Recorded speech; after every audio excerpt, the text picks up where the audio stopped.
Next one. Nancy Cordes, CBS. Thank you, Mr. President. You mentioned other instances in history where presidents have faced a challenge, but what makes this moment in history so unique is that it is not your enemies who are calling on you to reconsider your decision to stay in the race. It's your friends, supporters, people who think you've done a great job over the past 4 years. Have you spent time thinking about what it would mean for your legacy, which you've worked decades to build, if you stay in the race, despite the concerns that voters say they have, and you lose to someone who you yourself have argued is unfit to return to the Oval Office? Well, look, I'm not in this for my legacy. I'm in this to complete the job I started. As you recall, understandably, many of you and many economists thought my initial initiatives that I put forward, can't do that, it's going to cause inflation, things are going to skyrocket, the debt's going to go up. What are you hearing now from mainstream economists? 16 economic Nobel laureates said I've done a hell of a job. That under my plan so far and what's going to happen in the future if I'm reelected, that things are going to get much better. Our economy is growing. I was determined when I got elected to stop the trickle-down economic theory, that if the wealthy did very well, everybody else would do well. My dad was a well-read, decent guy. I don't remember much trickling down on his kitchen table. Middle-class people and working-class people need help. And so what happened is I decided to was able to implement as president what I believed when I was a senator. And that is that the way to build this economy is from the middle out and the bottom up. That way we grow the economy.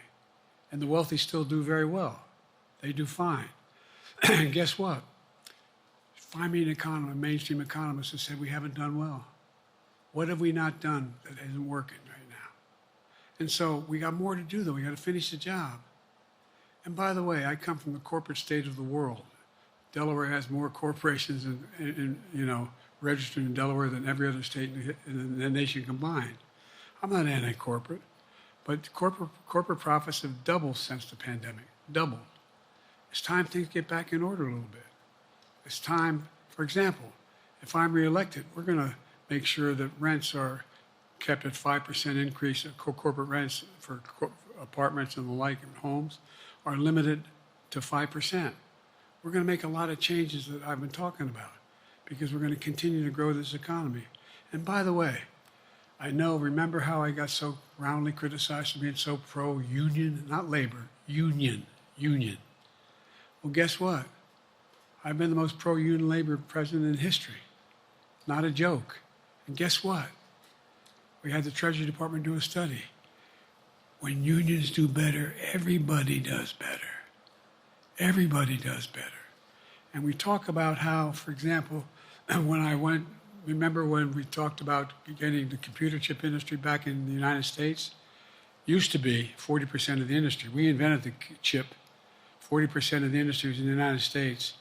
And former presidents decided that the best way to do it is find the cheapest labor in the world, send the product over there and import what the product was. And so what did I do? I was told not to go over to to Asia, including Europe, but Asia.